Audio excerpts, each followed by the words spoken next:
오늘 우리에게 주신 하나님의 말씀은 누가복음 9장 49절에서 56절입니다.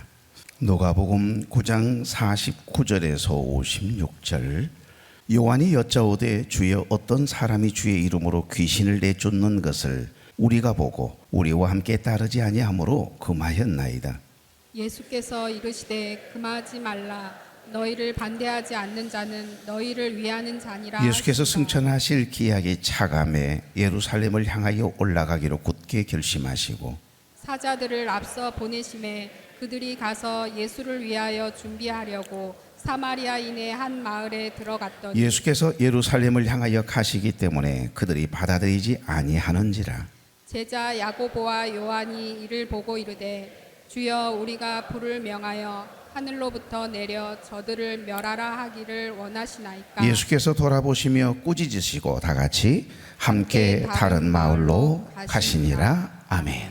자, 우리 호산나 찬양대 나오셔서 특송해 주시고 그 다음에 목사님 나오셔서 근본적인 변화라고 하는 제목으로 말씀 선포해 주시겠습니다.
많이 좋아졌습니다.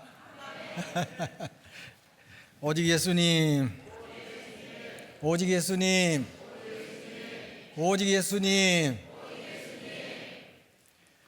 만물이 생동하는 이 새봄에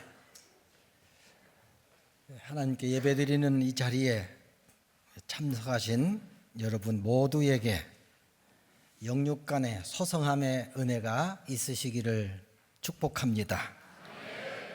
살아계신 주님을 만나는 귀한 시간 되시기 바랍니다. 예수님을 믿는 증거는 변화입니다. 예수님을 진실로 믿으면, 진짜 믿으면 반드시 변화됩니다. 마음이 변화되고 생각이 변화되고 그리고 삶의 변화가 나타납니다. 인격적인 변화까지 이루어집니다. 믿음이 있다 그러면서 변화가 없다면, 행함이 없다면 그 믿음은 죽은 믿음이라고 성경은 경고합니다. 변화되어 가는 믿음이 산 믿음이에요. 예수님을 영접해서 하나님의 자녀가 되면 그 새 생명은 자라게 돼 있어요. 그 목표는 예수 그리스도입니다. 그분의 장성한 분량에 충만한 데 이르기까지 성장해야 합니다. 신학적인 용어로 성화 단계라 그럽니다. 우리는 매일매일 성화되어 가야 합니다. 근본적으로 변화되어야 합니다. 끊임없이 변화되어야 됩니다. 날마다 변화되어야 합니다. 본질적으로 변화되어야 합니다. 인격적으로 변화되어야 합니다. 오늘 본문은 사도 요한의 이야기입니다. 사도 요한은 성격이 급하고 다혈적인 데다가 옹졸하고 편협적인 그런 성격 소유자였어요. 남에게 지지 않으려는 경쟁심 그리고 야심이 아주 강한 사람이었죠. 요한은 우레의 아들이라고 하는 예수님이 준 거예요. 우레의 아들, 우라랑 쾅쾅 벼락 내린 거 있죠. 그런 별명을 예수님이 지어주셨어요. 불명예죠. 하지만 이 요한은 근본적으로 변화됐어요. 그래서 이제 사랑의 사도가 돼서 평생을 목사로서 사랑을 실천하며 사랑을 증거하며 목회를 하였습니다. 오늘 근본적인 변화라는 제목으로 말씀을 전합니다. 첫째는 요한 이야기라고 말씀드렸어요. 이 요한 이야기가 오늘 나 자신의 이야기가 되시기를 바랍니다. 첫째는 과격한 사람이 부드러운 사람으로 변화됐어요. 따라서 해봅시다. 과격한 사람이 부드러운 사람으로 변화. 54절 같이 읽습니다. 시작. 제자 야고보와 요한이 이를 보고 이르되 주여 우리가 불을 명하여 하늘로부터 내려 저들을 멸하라 하기를 원하시나이까. 요한의 성격이 얼마나 급한가를 알 수 있어요. 급하고 과격적이고 다혈질적인 사람, 이런 사람을 우리 쪽에서 흔히 쓰는 말, 아이 성질이 불같네, 불같은 사람. 본문의 내용은 이렇습니다.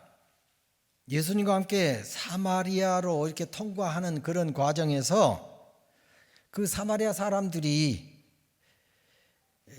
요한이 뭘 지시를 했는데 들어주지를 않는 거부를 한 거예요. 화가 났겠죠. 그러니까 예수님께 불을 내려서 멸망시키면 어쩔까요? 이랬단 말이에요. 아니, 예수님 믿는 사람이 제자가 돼가지고 이런 생각 가져서야 되겠어요? 이렇게 또 생각이야 뭐 순간 오니까 어쩔 수가 없겠죠. 그러면 그걸 절제를 해야지. 예수님에게 그렇게 해버립시다라고 제안을 한다는 것은 정말 부끄러운 일이에요. 예수님은 요한을 호되게 꾸짖으셨어요. 그리고 우레의 아들이라 하는 그런 별명을 붙여주셨습니다. 요한은 이처럼 매섭고 비정하고 불같은 성격의 사람이었습니다. 그런 그가 이런 과격한 요한이 아주 부드러운 사람으로, 사랑의 사람으로 변화됐어요. 그 이유는 주님의 사랑 때문이에요. 주님의 사랑을 많이 받았기 때문에 이런 변화가 나타나게 된 것입니다. 예수님 믿고 나타나는 특징이 바로 이런 모습이에요. 본질적으로 달라져야 되고 근본적으로 달라져야만 합니다. 오늘 우리가 이 시간에 특히 하나님 사랑 풍성하게 부어주심으로 우리도 부드러워지고 온유해지고 더 겸손해지는 사랑의 사람으로 변화시켜 주옵소서. 그런 간절한 마음으로 말씀을 받으시기를 바랍니다. 말씀과 함께 역사하시는 성령께서 여러분 안에 그 역사를 일으키실 줄로 믿습니다. 우리의 아들 요한이 사랑의 사도로 변화된 것, 예수님의 사랑 때문입니다.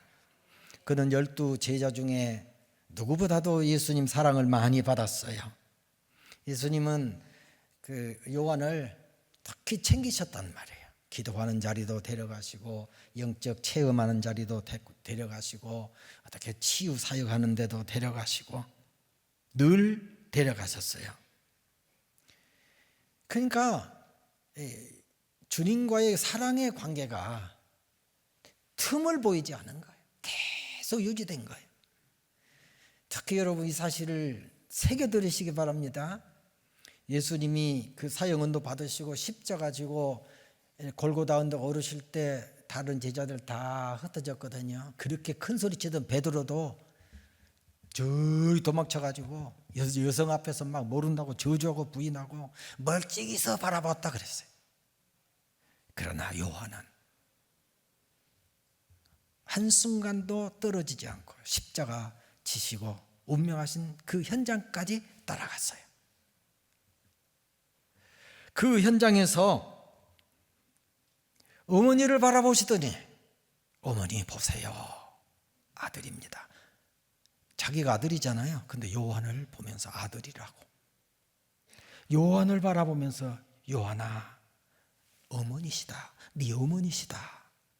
내가 이제 죽게 되니까 못 모시니 네가 아들처럼 나처럼 모셔라. 그게 얼마나 인정해 주심입니까? 이것이 사랑이거든요. 이런 인정을 받고 사랑을 받으면 사람이요 감동될 수밖에 없어요. 나도 모르는 사이 속에서 막 변화가 일어나는 거예요. 이런 뜨거운 사랑, 실제적인 사랑을 요한은 받았다는 말씀이에요. 이런 사랑이 쌓이고 쌓이고 해서 근본적으로 변화의 역사가 일어나게 된 것입니다. 요한을 사랑하신 예수님, 오늘 저와 여러분을 사랑하십니다. 어쩌면 요한보다 더 많이 사랑하십니다. 은혜 받은 사람이 고백이 이래요. 하나님이 나만 사랑한 것 같아. 어쩌면 나를 이렇게 많이 사랑하신지 몰라. 어쩌면 착각이기도 한데 그런 감정, 그런 느낌이 진짜 은혜입니다. 오늘 이 시간 성령님의 역사 가운데 여러분이 그런 마음으로 어쩌면 주님이 나를 이렇게도 사랑하실까? 사랑받을 자격도 없고 조건도 없는데 별로 한 일도 없는데 왜 이렇게 나를 사랑하신지 몰라. 아이고 좋아라. 좀 단순하게 그렇게 그분의 사랑을 느끼고 수용하는 은혜가 있기를 바랍니다. 주님의 그 넓은 사랑, 그 깊은 사랑, 높은 사랑, 무거운 사랑 여러분 심령에, 여러분 영혼에 충만하게 임하시기를 축원합니다. 주님의 사랑을 충만하게 받으면 과격한 성품이 부드러운 사랑의 성품으로 변화됩니다. 마음이 새로워지고 말이 새로워지고 행동이 새로워지고 드디어 인격까지 새로워지게 되는 것입니다. 예수님 믿으면 우리 확실히 믿어야 돼요. 하나님은 사랑의 하나님이라고 믿으시죠? 독생자 예수님 보내주시고 십자가에 죽기까지 할 만큼 나를 사랑하셨다고 여러분 고백하잖아요. 실제적이어야 합니다. 좀 전에 말씀드린 대로 나를 왜 이렇게 사랑한지 몰라. 그런 은혜 속에 푹 젖어들기를 축복합니다. 주님의 사랑이 우리를 근본적으로 변화시킵니다. 두 번째, 편협한 사람이 관대한 사람으로 변화됩니다. 따라합시다. 편협한 사람이 관대한 사람으로 변화. 40절 같이 읽을까요? 40절 41절 41절 아니다 50절 50절 시작. 예수께서 이르시되 금하지 말라. 너희를 반대하지 않는 자는 너희를 위하는 자니라 하시니라. 그러니까 어떤 사람들이 막 귀신을 쫓아내고 있어요. 그러니까 이 제자들이 못하게 말렸단 말이에요. 우리가 하는 것 같이 안 한다 이거예요. 그러니까 그것을 또 자랑스럽게 예수님 앞에 말씀드린 거예요. 그래서 우리하고 틀려서 못하겠습니다. 자랑스럽게. 그러면 잘했다 그럴 줄 알았어요. 예수님이 우리 전라도 말로 쌩 나무렸어요. 우리가 좀 다르더라도 우리와 같은 거고 우리를 위한 거지 절대 그렇게 생각하면 안 된다라고 책망을 주셨어요. 주님의 말씀은 때로는 칭찬이 있고 때로는 책망이 있어요. 칭찬을 통해서도 믿음으로 받으면 우리는 변화의 은혜를 경험할 수 있고, 이렇게 잘못된 거 지적받고 책망받았을 때도 그걸 아멘으로 받으면 역시 변화의 능력으로 임합니다. 두 번째 말씀드릴 것은 편협한 사람이 관대한 사람으로 변화된 거, 이거는 말씀의 능력 때문이라 그 말이에요. 주님의 이 책망의 말씀이 베드로의 심령을 깨우친 거예요. 그 말씀의 겨울에 자신의 부끄러운 모습을 본 거예요. 아하, 아니구나. 그래서 그 옹졸하고 편협한 마음이 조금 넓어지는 은혜를 경험하게 됐어요. 물론 그 한순간 한 말씀이 완전히 변화시킨 게 아니에요. 3년 동안 얼마나 많은 말씀을 들었습니까? 그런 모든 말씀들이 역사로 능력으로 임하게 된 것이죠. 처음에는 편파적인 성품이 강했습니다. 그런데 관대한 사랑의 사람으로 이해하는 그런 성품으로 변화가 된 것입니다. 주님의 말씀의 능력 때문이에요. 여러분 자신의 말과 행동이 편협되고 옹졸했다는 거 깨달은 거, 이것이 은혜라니까요. 그렇습니다. 하나님 말씀을 통해서 깨달으면 곧 은혜가 돼요. 하나님 말씀은 능력이에요. 하나님 말씀은 살아있어요. 활력이 있습니다. 저의 날선 어떤 검보다도 예리합니다. 혼과 영과 및 관절과 골수를 찔러 쪼개기까지 합니다. 마음의 생각과 뜻을 판단합니다. 하나님 말씀은 살아있습니다. 생명입니다. 능력입니다. 영혼을 새롭게 변화시킵니다. 우리 마음의 생각을 변화시킵니다. 우리 육신도 새롭게 고쳐주십니다. 우리 영혼을 새롭게 합니다. 우리 삶을 새롭게 합니다. 인격을 새롭게 합니다. 하나님의 말씀은 능력입니다. 목사님을 통해서 말씀 주실 때 절대 믿음으로 받으십시오. 여러분이 진정 변화되어 예수님 닮고 능력 있는 그리스도인으로 살려면 말씀을 대하는 태도가 바로 돼야 돼요. 아이고 옛날에 했던 소리 또라네. 제일교회 어떤 권사님은요 15년 전에 수요일 저녁에 설교했던 내용을 다 기억하고 있어. 그게 은혜일까요? 그때 설교를 또 한다. 내가 옆에서 들었다니까. 나 속으로 그랬어요. 호래 인부로 가네. 불행입니다. 불행. 어제 했던 얘기가 또 새로워요. 하나님 말씀은. 십자가 부활 얘기를 한두 번 들었어요? 평생 들었잖아요. 그런데도 놀라워요. 그렇지 않아요? 오늘도 새로움의 은혜가 있기를 바랍니다. 하나님 말씀 얼마나 귀한지 몰라요. 구약도 귀하고 신약도 귀하고, 읽을수록 놀랍고 들을수록 놀랍고, 어쩌면 하나님 말씀을 우리에게 선물로 주셨는가. 과거 캐톨릭은요, 그 원어로만 배운 사람만 읽고요, 성도들에게 못 읽겠어. 못 읽게. 우리 개신교 영향을 받아가지고 우리 공동으로 번역합시다. 공동 번역, 이만한 두꺼운 번역했어요. 이제는 성도들도 다 읽어요. 하나님 말씀인데 어떻게 목사님들만 읽으란 거예요? 다 읽어야지. 여러분 뭐 쓰기도 하고 읽기도 하고 아주 잘한 일이에요. 나도 모르는 사이에 말씀의 능력이 임한 줄로 믿으시기를 바랍니다. 말씀이 우리를 근본적으로 변화시켜요. 교회, 하나님의 말씀이 약화되면 어떤 현상이 일어나냐? 고린도 교회 같은 현상이 일어날 수가 있어요. 그 고린도 교회가 엄청 은혜와 성령 체험했거든요. 막 은사들 나타나고 방언을 하고 굉장했어요. 그런데 놀랍게도 네 분파가 생겼어요. 그리스도파, 베드로파, 바울파, 아볼로파. 근데 파별로 나눠보면 다 괜찮아요. 예수님만, 오직 예수님 나쁜 거예요? 아니에요. 우리 베드로 사도님 정말 훌륭하다, 존경하고 나쁜 거 아니에요. 그런데 이 네 파가, 사람들이 우리는 옳고 너희는 틀렸다. 내 생각은 맞고 네 생각은 틀렸어야. 그러니까 문제가 온 거예요. 교회는 분파 없어야 합니다. 현실 교회마다 목사님을 잘 따르는 그런 사람들이 있고, 특정 어떤 장로님들하고 소속돼서 그런 분들이 있어요. 그래갖고 다 자존심 대결하고 보이지 않는 그런 대결 구도가 있어갖고요, 얼마나 서로 힘든지 몰라요. 주님 보실 때 웃기잖아요.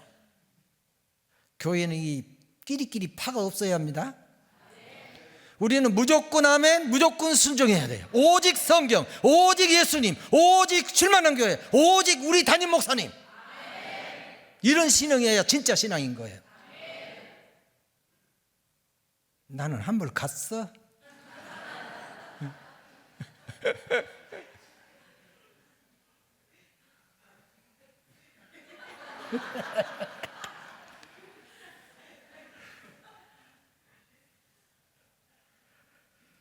편협한 생각, 옹졸한 생각. 왜 남을 무시합니까?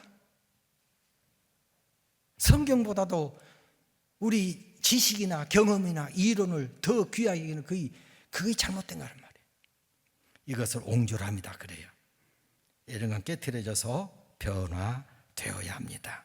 내 개성, 내 취향 다르더라도 넓은 마음으로 늘 품어주는 우리가 돼야 해요. 우리는 하나님의 생명받은 자녀들이에요. 육신적으로는 성도 다르고 이름도 다르고 다 다르지만 하나님의 자녀라는 한 가족이란 말이에요.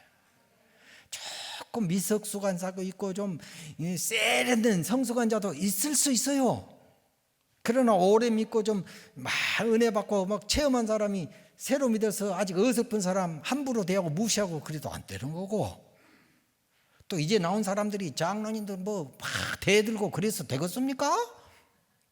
서로 사랑하고 가족이란 것이 그런 거잖아요. 아픈 손가락을 다 감싸주고 성령 안에서 하나, 말씀 안에서 하나, 목사님과 함께 하나, 그리스도 안에서 하나입니다. 우리 모두는 이제 편협한 그런 생각이나 또 사고방식이 깨지고 관대함으로 변화되어야 하리라 믿습니다. 바울 사도는 고린도 교회가 탕파 싸움에서 그렇게 힘들어하니까 여러 권면을 하면서 이 한마디로 정리를 해요. 너희도 마음을 넓혀라. 따라서 합시다. 너희도 마음을 넓혀라. 그리스도의 마음으로 우리 마음을 넓히면 모든 것이 해결됩니다. 예수님의 넓은 마음 내게 주십시오. 예수님의 마음은 바다와도 같습니다. 저는 이 멘트를 참 좋아해요. 바다는 더러운 물, 폐수까지도 심지어는 다 받아들여요. 수용을 해요. 그래서 다 받아들인다 그래서 바다라고 합니다. 주님이 바로 그렇습니다. 주님의 사랑이 그러해요. 주님의 사랑은 바다와 같아요. 그 증거는 나 같은 죄인도 받아주셨다는 사실입니다. 내 모든 죄를 내가 생각해도 정말 화끈거리고 부끄럽고 얼굴을 못 들고 눈을 감을 수밖에 없는 그런 죄까지도 다 받아서 용서하시고 완전히 깨끗게 그 보혈로 씻으시고 새롭게 하셔서 너는 새 사람이다. 그렇게 해주시니까 얼마나 감사한지 몰라요. 바다 같은 주님의 사랑 안에 푹 젖어 드시기를 바랍니다. 말씀의 능력으로 인해서 이런 편협함이 관대한 변화로 나타나는 은혜가 있기를 예수님 이름으로 축복합니다. 마지막 세 번째는 야심가가 헌신자로 변화됩니다. 처음부터 해봅시다. 제일 처음에 두 번째 이 앞에 다 올려놨구만. 세 번째 야심가가 헌신자로 변화됩니다. 마가복음 10장 37절을 제가 읽을게요. 여짜오되 주의 영광 중에서 우리를 하나는 주의 우편에 하나는 주의 좌편에 앉게 하여 주소서. 이 말은 야고보 요한이 형제인데 그들이 얼마나 야심을 품고 살았는가 하는 것을 단적으로 보여줍니다. 형 야고보와 함께 예수님께 우리 한국식으로 하면 우의정 좌의정 그 자리를 달라는 거예요. 요즘 말하면 총리 자리를 부총리 자리를 달라는 거예요. 심지어는 어머니까지 동원해서 예수님께 청탁을 해요. 이렇게 야심이 넘쳤어요. 그런데 이렇게 그 야심을 드러낸 때가 언제냐면은 예수님이 십자가 지시기 위해서 예루살렘에 들어가시는 그 과정에서 그랬다니까요. 그 정도로 야심에 찬 사람이었어요. 오로지 자신의 출세와 높은 자리에 혈안이 되어 있었던 사람입니다. 이런 야심과 요한이 이제 주님을 위한 헌신자로 변화됩니다. 이 능력은 부활하신 예수님을 만남에서 이루어집니다. 그리고 오순절 성령 체험과 동시에 그 성령님과 동행하면서 성령님이 이끄셔서 나타나요. 그러니까 쉽게 말하면 부활하신 주님을 만나면서 이런 변화가 있고 성령 충만하면서 이런 변화가 있는 거예요. 야심가가 헌신자로 변화된 은혜입니다. 사랑하는 교우 여러분, 세속적이고 인간적인 야심을 버리지 않는 한 근본적인 변화는 기대할 수가 없습니다. 내 뜻과 야심을 온전히 깨뜨려 버리시기를 바랍니다. 인간적이고 세속적인 욕심 깨뜨려 버리시기를 바랍니다. 세속적인 야망이 깨지지 않는 한 절대로 변화되지 않습니다. 놀라운 말씀이 있습니다. 그리스도 예수의 사람들은 육체와 함께 그 정과 욕심을 십자가에 못 박았느니라. 여러분 그리스도 예수의 사람 맞습니까? 여러분 정과 욕심을 십자가에 못 박아 버렸습니까? 이 사실을 믿을 때에 놀라운 일이 일어나요. 내가 죽어야만 주님이 삽니다. 나의 욕망이 깨져야 주님의 향기가 납니다. 마리아가 그 귀히 여겼던 향유병을 깨뜨려서 예수님 발에 붓고 머리털로 씻어드릴 때 그 향유 냄새가 온 집에 가득하였더라. 돈에 사로잡힌 유다가 그 아까운 것을 얼마짜리를 왜 허비하냐고 했지만 예수님은 말리면서 마리아가 좋은 일을 하였다. 내 장례를 위해서 준비했다. 이 사실을 복음이 전파될 때마다 함께 증거해라. 여러분, 영적으로 표현해서 설명합니다. 내가 깨지면 주님의 향기가 드러납니다. 할렐루야. 이런 깨짐의 은혜가 이 시간도 여러분에게 임하시기를 바랍니다. 야심가인 요한은 주님을 위한 헌신자로 변화됩니다. 그러니까 부활하신 예수님을 그가 만났기 때문에 이렇게 변화됩니다. 그러니까 이 변화는 종합적으로 볼 때 첫째는 주님의 사랑이에요. 두 번째는 말씀의 능력이에요. 그리고 부활하신 예수님을 만남의 은혜입니다. 그리고 이제 한 가지 더 중요한, 아까 말씀을 드렸지만 잠시 후에 말씀드립니다.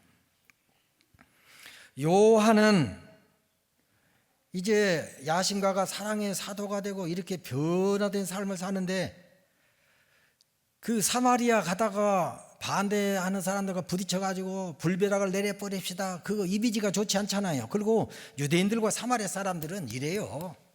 개나 돼지 취급하고 안 만나려고 그러고 만나도 인사도 안 해요. 그런데 놀라운 것은 이 요한이 자청해서 사마리아로 전도를 갑니다. 이렇게 변화된 거예요. 이 야심가가 이렇게 헌신자로 바뀐 겁니다. 이 요한은 사랑의 사도가 되어서 에베소에서 25년 동안 목회를 해요. 근데 사도 요한의 별명이 뭐죠? 사랑의 사도거든요. 그러니까 매 설교를 하는 것이 사랑 얘기예요. 하나님은 사랑이시다. 하나님 우리를 사랑하신다. 우리는 그 사랑 받은 사람이다. 어떻게 사랑했냐? 이렇게 사랑했다. 그 사랑 받았으니 우리도 이제 사랑해야 된다. 예, 하나님을 믿노라면서 사랑하지 않는 사람은 안 믿는 거다. 그건 가짜다. 사랑해야만 진짜 믿는 거래요. 형제들아, 우리가 말과 혀로만 사랑하지 말고 행함과 진실함으로 하자. 야심가가 사랑의 사도로 변화돼서 그 하나님의 사랑을 증거하며 목회하는 이런 은혜를 누리게 된 것입니다. 그는 이제 반모섬에 유배돼 가지고 엄청난 고초를 당합니다. 그래도 그 사랑의 능력 때문에, 말씀의 능력 때문에, 부활하신 주님을 만난 체험 때문에 이 변화되어서 그 모든 고초를 다 이겨내요. 이렇게 능력은, 변화된 사람은 고난도 그리고 핍박도 다 극복해냅니다. 특별히 이 사도 요한은 받은 은혜를 다 간직하고 또 성령님의 도우심이 강권해서 책을 쓰는데 요한복음을 썼어요. 저는 개인적으로 성경 66권 가운데 최고의 성경을 예를 들자면 요한복음을 들을 수 있어요. 정말 신학적으로 깊은 말씀이고 영적으로 모든 면에 놀라운 복음이에요. 그리고 요한 1, 2, 3서를 그 요한이 썼고요. 요한계시록도 요한이 썼어요. 이 어마어마한 유산을, 주님 말씀을 남겼어요. 야심가였는데 높은 자리, 그런데 이렇게 주님을 위한 헌신자가 됐다는 거예요. 참으로 큰 은혜와 복을 받은 사람입니다. 요한은 근본적으로 변화된 은혜를 받았습니다. 우리의 아들 요한이 사랑의 사도가 됐다는 것, 이건 주님의 은혜가 아니고서는 상상할 수 없는 일입니다. 반복해서 말씀드립니다. 이런 변화는 주님의 사랑 때문입니다. 지금도 주님의 사랑 받으면 요한처럼 변화됩니다. 이런 변화는 주님의 말씀의 능력 때문입니다. 우리도 그 말씀을 능력으로 받으면 이런 역사가 일어납니다. 또한 변화 중에 하나는 부활하신 주님을 만나야 된다는 거예요. 베드로도 그렇지만 바울 사도도 그런 능력을 체험했지 않습니까? 내가 세계에서 최고의 학부를 나온 사람이다. 나는 가문에 있어서도 어떤 가문보다 훌륭하고 잘한 것이 한두 가지가 아니에요. 그래서 늘 교만했어요. 종교 생활에 있어서도 누구보다 나는 율법을 잘 지킨다. 열심을 했어요. 근데 오해를 했어요. 자기 생각이 앞서니까. 성령 충만해서 시작된 이 신흥 교회를 없애버려야 그게 하나님이 기뻐하시고 그것이 하나님 뜻으로 착각한 거예요. 앞장서서 예수님 믿는 사람들 잡아오게 가도 죽이려고 다메섹으로 가다가 부활하신 주님을 만나잖아요. 빛 가운데 계신 주님의 빛이 그를 둘러 비쳤고 눈이 멀어서 쓰러져 버려요. 그때 주님을 만났어요. 사울이 바울 됩니다. 사울은 가장 높은 자, 바울은 가장 낮은 자. 이름을 바울로. 그리고 그 잘못된 야심에 찬 헌신이 이제는 주님을 위한 헌신자로 변화됩니다. 이것이 부활하신 주님을 만나면 이렇게 달라지는 거예요. 여러분 봉사도 하고 선기도 하고 선교도 하고 여러 가지로 하는데 여러분 야심이나 어떤 이름을 좀 내기로 나는 장로기 때문에 뭐기 때문에 다 버리세요. 야심은 버리세요. 주님을 위해서 헌신하시기 바랍니다. 시간이 좀 가도 내가 조금만 간증을 하겠습니다. 전라남도 성주군 황전면 평촌리 245번지 대밭 앞집에서 태어나서 7살에 아버지 돌아가시고 호르몬이 밑에서 고생 죽살나게 했습니다. 겨우 초등학교 졸업하고 농사만 짓고 살다가 공부 못한 것이 한데서는 눈물로 기도했는데 때늦게 공부할 기회를 주셔서 검정고시 과정을 다 통과하게 하시고 신학을 하게 하시고 그 다음에 그래도 목마르니까 석사도 하게 하시고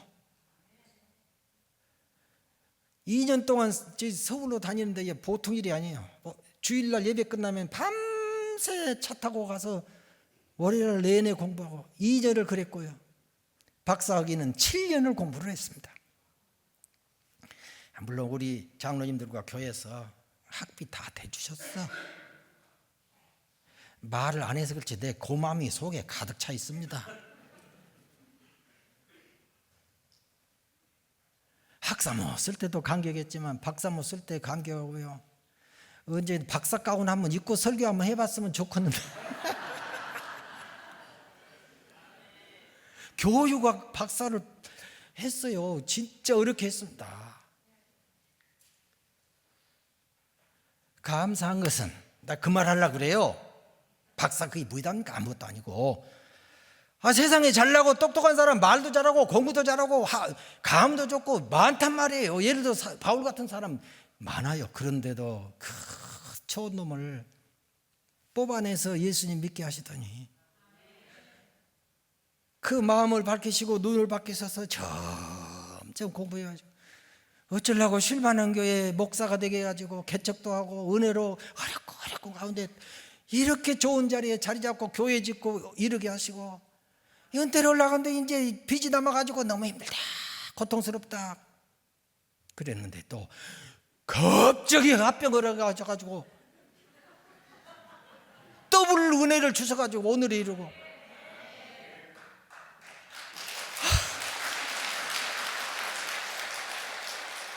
시작할 때 너무 힘들었어요. 과정도 많이 힘들었어요. 점점 좋아졌는데 마지막에 주님이 빵 띄워주셨어요.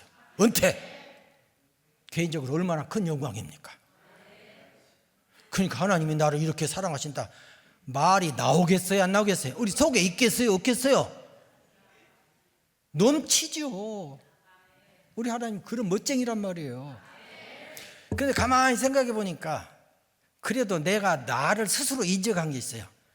너는 그래도 노회장이라든지 뭐 그 명예스럽고 막 교회 돈 들이고 쓰는 거 그런 것은 거부하고 오직 교회만을 위해서 네가 그렇게 했으니까 내가 봐줬다.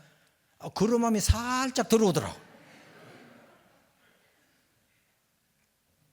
요거는 멘트 없는 얘기 있어요. 바울처럼 위대한 사람도 주님이 쓰시지만은 저 토끼하고 입맞춤에 사는 시골에 기차를 한번 보지 못했고요. 17살인가 기차 봤을걸? 그런 데서 불러내서 이렇게 쓰신 주님이 위대하지 않습니까? 오늘 내가 이 자리에서 설교하고 있다는 거예요. 보통 영광이 아니에요. 우리 동네 가면 뭘 한 줄 아닙니까? 아이가 저 주욱이 아니야? 옛날에 그 꼬마 그거 보고. 또 안 친구들은요 다 고개를 숙이고 한 40년 만에 만났거든요. 할아버지들 돼가지고 국밥집에서 밥 먹고 있습니다. 나를 보더니 순쳐서 큰 교회 한다면서 부러워가지고 내가 그래도 이런 사람이요.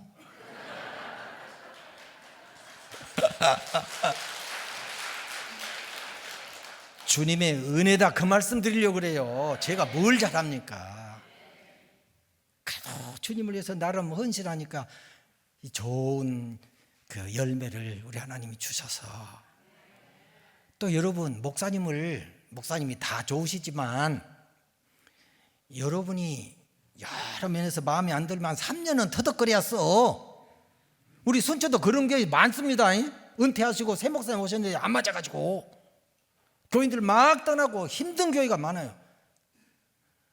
우리는 오자마자 권력 승계해도 문제 없잖아. 더 좋아지잖아요.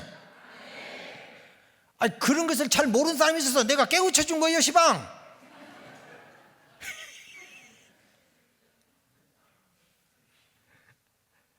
주님의 은혜입니다. 감사합니다. 이제 핵심적인 거 말씀드립니다. 말씀에 주님의 사랑이 우리를 변화시키고 주님의 말씀이 우리를 변화시키고 부활하신 주님을 만나야 변화되고 마지막 핵심은 오순절 다락방에 임하신 성령을 요한이 직접 체험을 합니다. 그리고 성령님의 인도를 따라 일평생 삽니다. 이 네 가지 요소가 갖춰지면 반드시 변화의 역사가 일어납니다. 근본적인 변화의 사람이 됩니다. 우리 목사님 설교 전에 항상 하신 멘트가 있어요. 무슨 멘트죠? 내 안에 누가 계시다? 성령님이 계시는 걸 저는 믿습니다. 그 말씀 딱 들으면 그냥 두근거려. 맨날 들어도 여러분 안에도 그 성령님이 함께 계시고 역사하시는 줄로 믿습니다. 한국 교회 모든 목사님들 가운데 가장 좋은 멘트를 하신 분이야. 진짜로. 나는 오직 예수님 걸잖아요. 그것도 한때는 너무 좋았다? 근데 목사님 멘트에 지금 눌렸어? 아니, 그것이 나쁜 건 절대 아니잖아. 두 개 다 좋아. 우리 교회는 진짜 좋은 교회. 성령님이 이 시간도 내 속에서 역사하고 계시고 이 입술을 주장하시고 계시고 여러분 말씀들은 심령 안에서도 역사하고 계십니다. 그 성령님의 인도를 지속적으로 받읍시다. 여러분 근본적인 변화 받으시기를 바랍니다. 주님의 사랑에 충만하게 임하시기를 축복합니다. 그래서 관대한 사랑의 사람 되시기를 바랍니다. 나는 옳고 너는 틀렸다 편협적인 생각에 사로잡혀 산 사람, 이제는 상대를 이해하고 배려하는 관대한 사람으로 변화되시기를 축복합니다. 말씀의 능력에 의해서 이런 변화가 있기를 바랍니다. 그리고 부활하신 주님을 만나는 체험, 성령님의 인도를 받는 역사.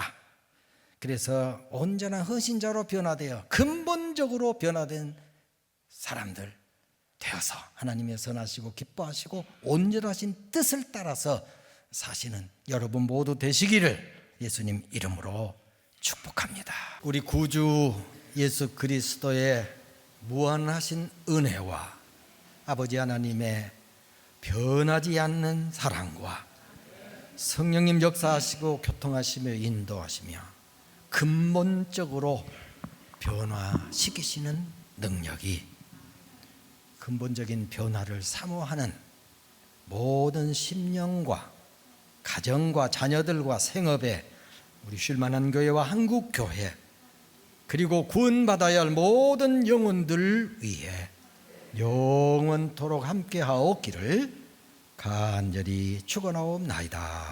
아멘.